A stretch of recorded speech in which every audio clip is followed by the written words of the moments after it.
So remember when I said 2020 had a lack of video games released? 2020, the year that, well, to put it bluntly, was an absolute train wreck. 2021 was the exact opposite. The pandemic certainly had an effect on a lot of games last year. Halted production and delays were certainly a factor as to why this year was filled with so many games. And I'm sorry if I couldn't include your favorites on the list, but please bear in mind, the number of games that were released were completely oversaturated. There was a lot. And I mean a lot. No, seriously, there was a lot. I'm not kidding. I did legitimately consider doing a top 20 for this year, but I feel like if I do so, I might be overworking myself and you won't be able to see this video anytime sooner. Plus, a top 10 isn't necessarily going to justify how honestly amazing this year was. So I went down the middle and decided to do a top 15 instead, since I feel like that's enough material for me to work on and just talk about how amazing this year was. If I have enough material to work with, I might consider doing an honorable mentions video. Yeah, not segment, an entire video of possible games that could have made it onto the top 15 if I either gave it enough attention or if it was just that good enough. Seriously, there was a lot of games I wanted to talk about that I just had to cut, but I will do so if I have enough material to work for an honorable mentions video. Let's get the rules set out of the way first. I'm not counting remasters or ports, unless the game is a vast remake that differentiates itself from the original, or it's a game that finally got a Western release after being exclusive from one territory. It's gonna be real interesting if Mother 3 ever gets an American release. Regrettably, this also includes games with a 1-year difference as well, which, well, I said I know I'll do an honorable mentions in a separate video, but gosh dang, do I regret not putting Hades on last year's list. Hold on 1 second there, ladies and gentlemen. I'm just going to, let's see, I'm just going to delete Grand Blue Fantasy. I'm gonna put you in Ghost of Tsushima, Doom Eternal. That sounds about right. And there we go, with a little bit of retconning, Hades is now number 6 on my 2020 list. Secondly, only games I've actually played. Obviously, games I have not played will not factor into the rankings. I don't necessarily have to beat the game per se, but if I invested my time on the game long enough to my liking, that may dictate my ranking towards the game. It's not a definitive way by any means, but it's a good balance. Like, yeah, I could totally say It Take-Two is going to be my number 1 slot for the best game of 2021. I didn't play it, but I promise you, there's a chance. And lastly, as I must stress this fact, this is all subjective. My experience is not the end-all be-all's opinion. You're free to disagree or agree with my choices. I just want to sum up my experience for gaming this year. Possibly recommend some games you might have missed or express how much I love playing the games that I played. I just wish to share with you guys. Alright, with the rule set out of the way, let's dive into the number 15 slot with a Pokemon ripoff. Pokemon ripoff.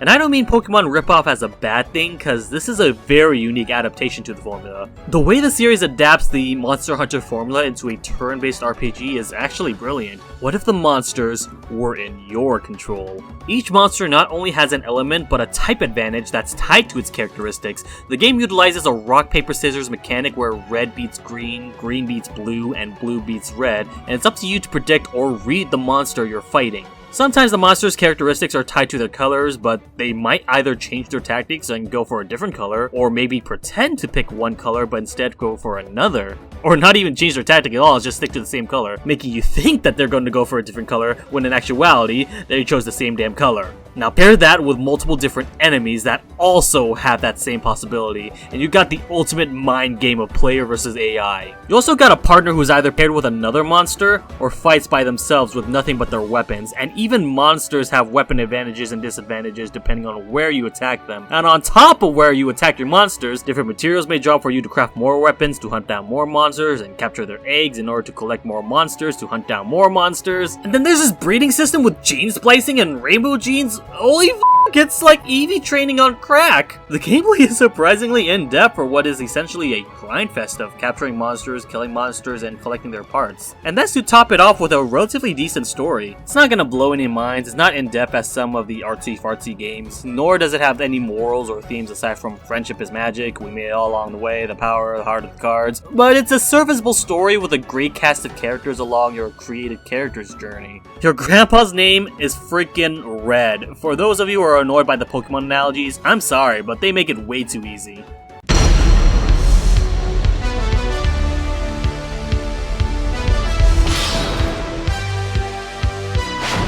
Speaking of analogies, I legitimately can't imagine that not only did we get a Smash Bros. Clone, Echo game.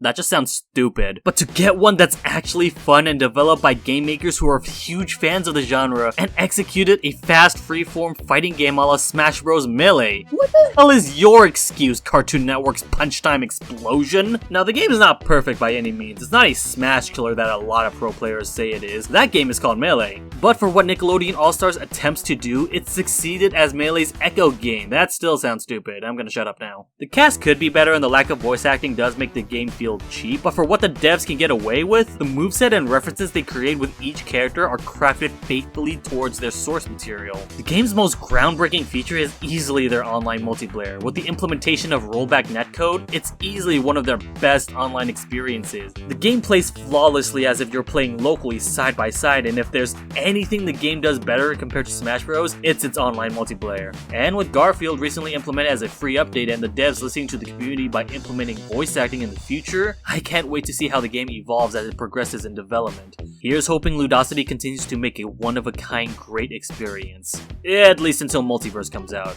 Maybe Cartoon Network might actually get redeemed for this pitiful excuse of a game.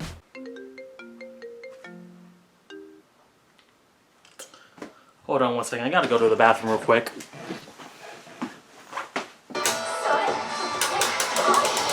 I don't know why, this game's just so much more fun to play in the bathroom for some reason.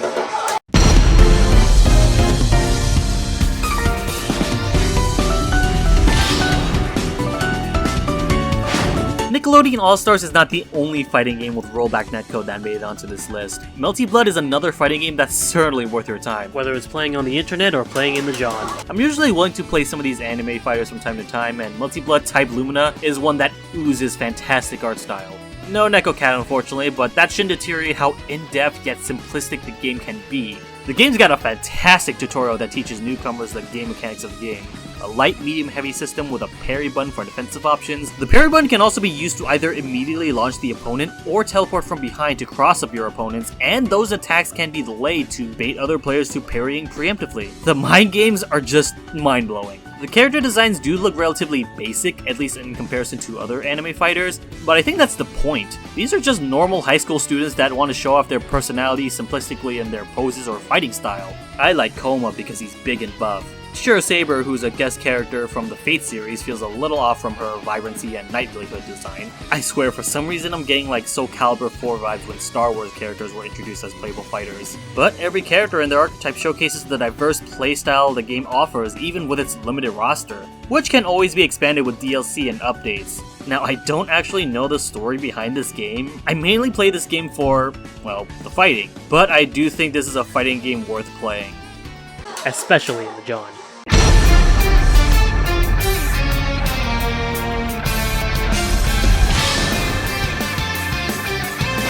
I mainly blame Hyrule Warriors as the beginning domino for my love for Musou games, but I don't think that's a bad reason as to why Persona 5 Strikers resonated with me so much. Plus, in hindsight, the game really doesn't play exactly like the Musou games. For one, the story continues after the events of the original Persona 5, and yes, I mean the original Persona 5, cause who the f*** is Kasumi? Each playable character, including the newly introduced characters, feels unique and serves a way towards type advantages, since the original Persona 5 only allocates for every type of element except for Hama and Mudo. Unless you're Joker, but he literally has main character privilege. While the game is made by the same people that created the Dynasty Warriors games, Team Ninja, the game actually plays a little bit of a mix of Persona 5 and a hack-and-slash game. There are enemy encounters, enemy weaknesses, and the usual Persona 5 mechanics like all-out attacks, but they are all in pseudo-real-time. The only time where time stands still is when casting skill points, which adds to a combination of strategy during the fight sequences. Each character feels different in their playstyle, so each one has a mechanic that may be enjoyable for player to player. Makoto is Unga Bunga with her close range combat and super armor, Ryuji's melee focus, Ana's spell focus, Haru has gun, and the story as we continue through the journey of our teammates and newly acquired AI companion Sophia, it's still the same fun old Persona 5 that feels all too familiar and enjoyable. With new worlds to explore called jails rather than mementos or palaces, it makes it feel similar but unique from their original counterparts.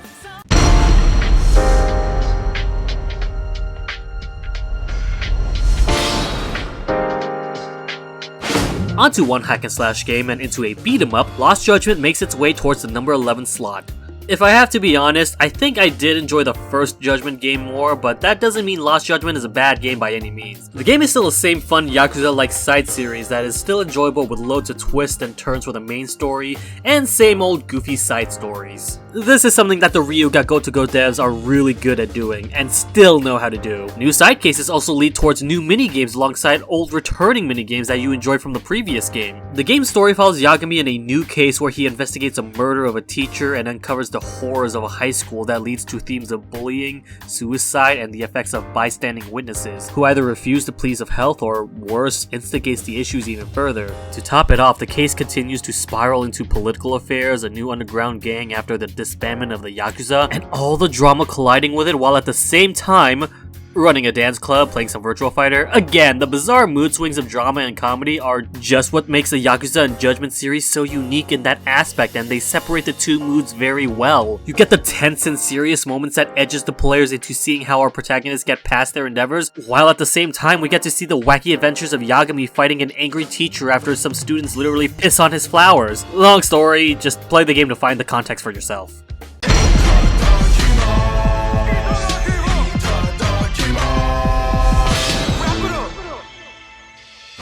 Okay, so Judgment had a combination of comedy and drama. No More Heroes 3 has satire drama and a fuck ton more humor. The third game was finally released 11 years after the second game. We did get Travis Strikes Back, which actually is a necessary game to understand the story for No More Heroes 3. What is this, Kingdom Hearts? But in all fairness, the story doesn't really matter. It's only there for referential humor, one character introduction, and an explanation for a plot hole. See, the story is only there as a means of progression, and the game is self-aware of that. There are random twists, villain introductions, gameplay introductions, and convenient bits of dialogue and actions that explain the effects of what's happening in the game and why it happens. Because Suda51 says so. Yeah, the story doesn't really matter. It's all the jokes and dialogue that makes it all entertaining. And that's not the only part about the game that's entertaining. The hack and slash engine has been fully upgraded. On top of enhancing the motion controls for those who are used to the Wiimote and Nunchuck control scheme, they also made normal controls more natural, which was probably easy to do considering how all they did was port Lollipop Chainsaw's controls into No More Heroes. They brought the special abilities from Travis Strikes Again onto the 3D engine. The game runs a smooth 60 for combat compared to the 30 from the Wii games.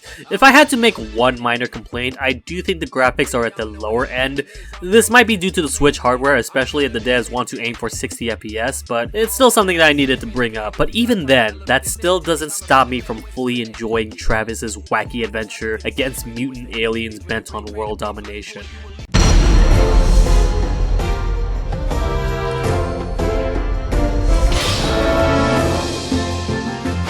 Yeah, fuck Call of Duty and Battlefield. This is the FPS that's worth playing. Well, technically on-rails shooter, but what I'm trying to say is Call of Duty and Battlefield sucks nowadays. It's been 22 years since Nintendo developed the last Pokémon Snap game, and now, they still didn't make one. Bandai Namco went in and said, fine, I'll do it myself. What a crazy world we live in. HAL Laboratories made Smash Bros. And Pokémon Snap, and now Bandai Namco is making the two. How convenient. If you enjoyed Pokémon Snap back in the N64, new Pokémon Snap is far more injected with loads to do. There are way more stages to go through, having some variations of 3 different stages, on top of day and night cycles, and with the game spanning way more than just the first generation, Pokemons from other generations get some representation as well. If you guys remember old mechanics from games like luring Pokemons with apples or poisoning them with pester balls, yeah, those mechanics somewhat make a return as well, though with the pester balls, they tweak that a little bit in order to create a new experience while doing so, and to make sure you're not actually killing your Pokemon. They even expanded the boss battles too. Each stage has a boss fight with new gimmicks that require you to figure out how to properly snap photos of those legendary shiny Pokemons. Wait, no, I gotta correct myself. Not actual legendary shinies. I mean like extravagant and colorful or superior Pokemons. I'm running out of adjectives, okay? Even the characters around you are pleasant to be around. Your companions in discovering new Pokemon, the original Pokemon Snap main character giving our main character advice. It's really a nostalgic trip. This really is a unique experience for any video game genre, and let's be frank here. This is the best Pokemon game that the general consensus seems to enjoy, because the mainline games sure as hell are not receiving the same reception.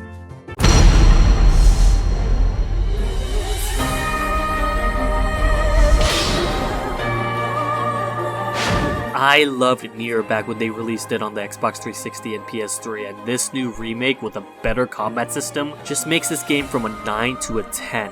And I had to double check whether or not this game was actually a remaster or a remake. It's a remake. New voice lines, new engine, and even a new main character. Well, kind of. We Americans never actually saw this guy until this game. We originally had this old man who's father with the damsel of distress, but he doesn't seem to ever appear in the game. This is a Yoko Taro game, so you know what that means? Gut-wrenching story, philosophical themes of loved ones and sacrifice, society and what their reality means, and most importantly, white hair waifus.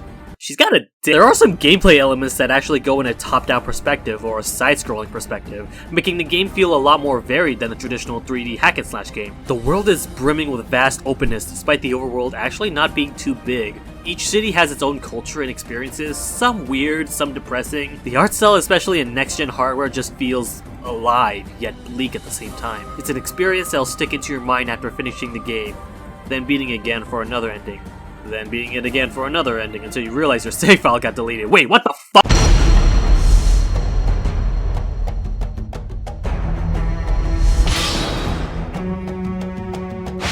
Halo Infinite, the game that was pushed back for some extra polish to the point where it wasn't even included in the Game Awards. So that's what it's like to be a Xenoblade Chronicles 2 fan. Well, that ruined my joke. Actually, thinking back, this makes absolutely no sense. The game wasn't even out by the time the Game Awards aired. It's finally a reality. 343 Industries did the impossible. Make a good game. Okay, I know that's being relatively harsh. Halo 4 wasn't all that bad, all things considered. But it's really hard to match up the first 3 games and the spin-off that Bungie established. And to be fair, if we're talking story-wise, you can argue that the trilogy did a way better job of conveying storytelling. But without spoiling too much, let's just say it's fairly obvious that Microsoft has a Halo Infinite 2 plan, so they're just getting started. The story establishes a somewhat reboot to the franchise, still respecting the old games but branching out into new territories without relying too much on the previous Halo games. You can sort of play the game without experiencing any Halo game and still get an enjoyable experience, especially with this new open world experience, a first for the Halo series. The game still has a mission structure, but there's also a lot of side content and collectibles to extend the playtime. This grappling hook ability, it's legit my only ability that I use effective immediately because it's so much fun to use it. Just imagine Metroid Prime's grappling beam, but more versatile. You can nearly grapple any object, whether it's terrain, enemies, or weapons. It's like the Breath of the Wild of first-person shooters. And now I'm awaiting the comments complaining that I compared a game to Breath of the Wild. As if that's really a bad thing by any means. And I have not even touched the multiplayer yet. Do I even have to say it? It's Halo multiplayer! I feel like no matter what game Halo takes place in, the multiplayer will always be a fun aspect to the series. It's classic Halo multiplayer that's great for casuals, great competitively, great for 24 free-for-alls or teams, concise 8-player battles, and in an upcoming update, 4-player split-screen multiplayer for campaign mode. Long live those GoldenEye memories.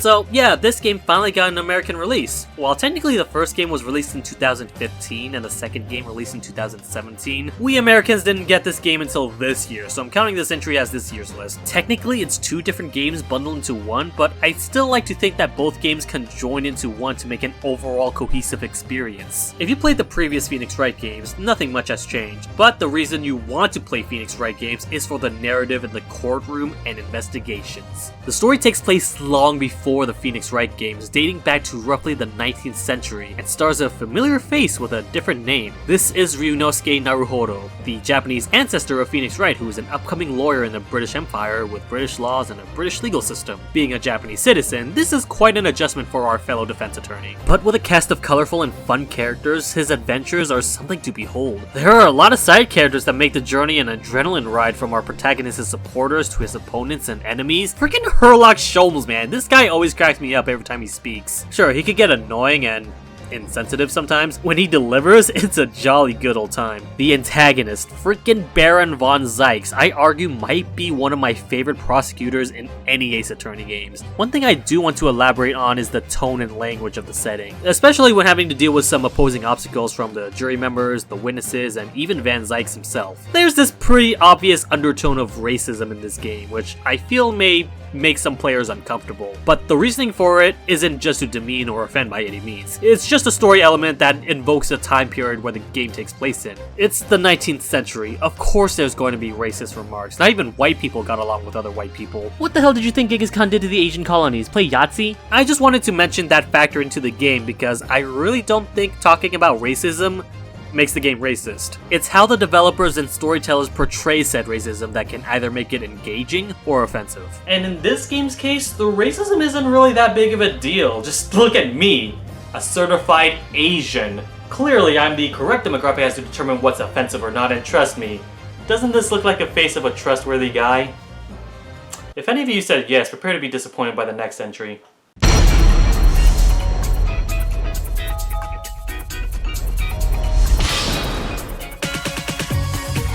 Base, what the hell are you doing? A hentai game in the top 15 list, and to top it off, a good hentai game? Here's the thing about this hentai game that stands out compared to other games. You actually have to work for the sex scenes rather than having them handed to you. I mean, I guess you could just look them up on the internet, but where the hell's the fun in that? Huniepop 2 Double Date expands the gameplay from the first game and diversifies them with each character having pros and cons in terms of needs and wants, and every character design fits perfectly for anyone who loves their waifus. You get a diverse cast of characters from different races and ethnicities, varied personality traits, and top-tier character design. Whether it's due to the kind-hearted interior and exterior, their sexy, sultry openness, or if you're into f***ing garbage, this game has it all. You mess up a date, you're paying the consequences. It's like actual dating. The gimmick of this game compared to the first one is the double date feature, where you have to juggle between two different girls and make them both excited for the date. Every character is paired with another character, and yes, they got artwork showing the aftermath of your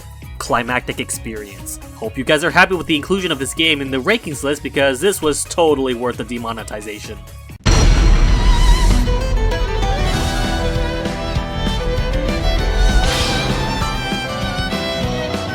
It's really hard for me to be impressed with another Tales game after Vesperia and Symphonia, but Tales of Arise? It hasn't beaten it yet, but it's pretty damn close. Tales of Arise actually plays drastically differently. While the hack and slash gameplay is still present, it plays more like a Devil May Cry perspective rather than a fighting game perspective. I will say this though, gameplay wise, it might be the best Tales game because of how much combo potential that's not only possible, but accessible. Sure, Tales of Vesperia has an overlimit system which is perfectly feasible, but the way Tales of Arise utilizes team synergy in conjunction with action points and arts, it's just so much fun utilizing every character's abilities that has multi-purpose other than just to extend combos. Law can pierce through enemy armor, Kisara can parry, and to top it off, the 6 party members are playable with their own unique fighting styles. They actually made the healer character fun to play, and the way they did that was just giving her a gun. The story is also a blast to plow through. The journey of our main character Alphen and his journey alongside Shion to kill the slave owners of each represented country. Again, going back to the Great Ace Attorney Chronicles, having gameplay portray racism in a story setting shouldn't offend if the message is portrayed properly, and in Tales of Arise, it's the entire theme of the game. From rebellion to sabotage, your party member consists of both the rich and the poor, and they play a vital part in ending the atrocities of the ones who abuse their power. Every chapter, every segment of this game, I just love it. The drama, the hardships, and overall the party members, these are legit the best and most well-written characters I've ever come across in any Tales game. Each of their interactions with each other, their conversation, really makes me want to see through it to the end when I beat the game. I'm not going to spoil anything, I dare not, but when I say Tales of Arise is a contender for my favorite Tales game, I really mean it. It's Vesperia and Symphonia levels of good.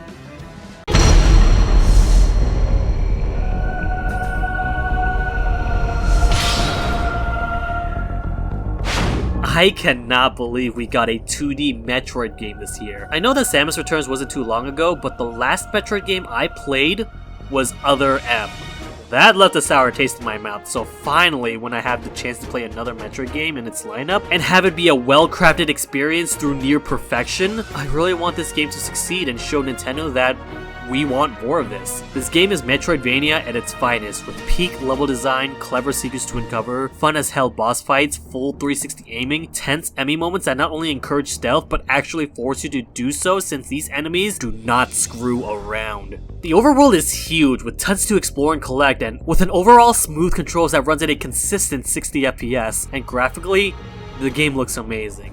This is the Switch hardware, yet it looks beautiful. The game animates well, Samus looking all badass every time she poses or shoots her arm cannon. The game has replay value if you want the speedrun achievement, or if you want to play on a harder difficulty, a completionist checklist. It's all the hallmarks of what makes a well-crafted Metroid game. If I want to believe objectively, Metroid Dread deserves to be on the #1 spot of people's list, and I wouldn't complain it if that was the case. The game deserves it due to how amazingly well designed it is. That does seem a little hypocritical or ironic to say the least. Metroid Dread deserves the #1 spot. So why is it number 3 on this list? It sort of feels like Metroid Dread got cheated out in some way. Well, you guys want to hear cheating? Monster Hunter made 2 entries on this list.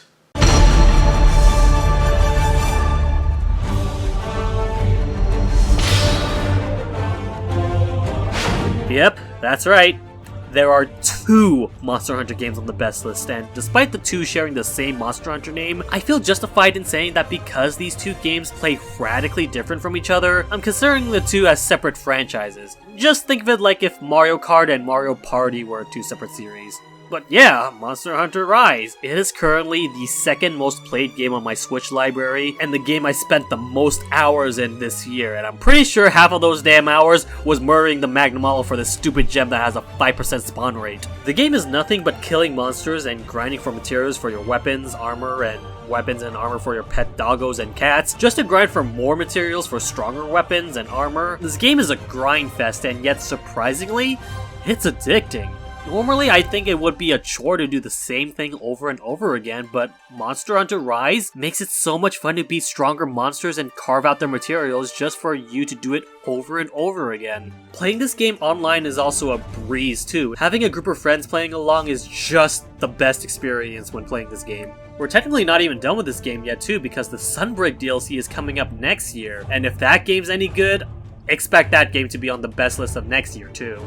Monster Hunter Rise was so narrowly close to hitting the #1 spot. It was really hard for me to precisely judge whether I liked that game or Monster Hunter Rise more, but in the end, for my #1 spot for the best game of 2021, this game just narrowly strived its way to the #1 spot. That is bullshit. My heart is blazing. Guilty Gear Strive, hands down, is easily one of the best fighting games in terms of gameplay, presentation, and feel. This is the essence of what it's like to smell the game. Smells like gasoline and man stank. If I can summarize my experience this year with just one game, it's Guilty Gear Strive. I've invested so much time in this game, not just from playing against friends, but playing online against random players, and the experience is exactly the same as playing them locally. I can't stress how much rollback netcode made fighting games so much more enjoyable. And I'm not kidding when I say I invested so much time in this one fighting game. Just look at my Steam profile. This is currently my most played game on my Steam library. This was my first Guilty Gear game, not to play necessarily. I did dabble a little bit of Accent Core for a little bit, but the series is notorious for being non-beginner friendly. That's not a bad thing by any means. Difficulty in fighting games can have its appeal. Just look at the KOF series. But it does limit the player base of joining into the series due to its difficulty curve. Most fighting games simplify this gap, some better than others, whether it's due to auto combos, simplifying the inputs, or removing the inputs. Guilty Gear Strive doesn't do any of that, yet it still feels as accessible as any modern fighting game, and the ingenious way that the devs of Arc System Works manages to perform this miracle is really simple. Make every hit hard. The damage output is ridiculous. Every hit feels super strong, and more so when performing special moves and supers. The game does have a combo system, but the damage scaling actually makes damage over time somewhat limiting. The game rewards precise hits and the right moment of action, and that's the core of what makes fighting games work. Don't get hit, and hit the opponent. What a genius concept! The cast of characters is limiting in comparison to previous iterations, but that's not actually a bad thing by any means. Every character is crafted in a way to fit a playstyle, whether it's advanced techniques, mix-up, being an annoying piece of shit, or being wherever the Faust is. Plus, the game is still expanding with DLC. We just got 3 characters, with Baiken on her way as a playable fighter, so it's not like the game is dead on arrival. It's still extending its vitality. It was the game that, no pun intended, strived my way into thinking that I can make it big in the competitive scene. Me and my Eno were legitimately really good. I made it into Celestial. It was an amazing experience to actually feel like you're playing really good in a fighting game. Guilty Gear Strive was legitimately so fun for me competitively that I legitimately thought that I could make it, go big, play in an EVO tournament or something. And then Melty Blood and Nickelodeon kind of distracted me. But with those games, I didn't 100% commit myself to it. With Guilty Gear Strive, the only way for me to get even further distracted is if there's another big fighting game coming out next year. Shatter all expectations. The hours too late, but it never gets above their The King of Fighters 15! Alright, well, I guess goodbye Eno and hello Shermie. And that was my top 15 games of 2021, in my opinion. It's somewhat rare for me, or let alone anyone, to give the title of best game of that year to a fighting game, but Guilty Gear Strive legitimately deserved it. Of course, I could have honestly flip-flopped between Metroid Dread, Monster Hunter Rise, and Tales of Arise, because honestly, any one of them could have taken the #1 spot. Even Huniepop. But wait, Bass, I hear some of you asking, what about my favorite game of this year? Why haven't I included this game onto the list, or this game onto the list, or this game on the list? Well, for one, it's possible that those games could be on the honorable mentions list. Resident Evil Village was a really fun game. I really enjoyed my time with Scarlet Nexus. There's this indie game called Unsighted, and it was one of the best experiences I've ever played. Or it could be a game that I've never actually played before, so I don't have a definitive opinion on it. I mean, what am I to include a best of compilation without actually playing the games? What am I, the Game Awards?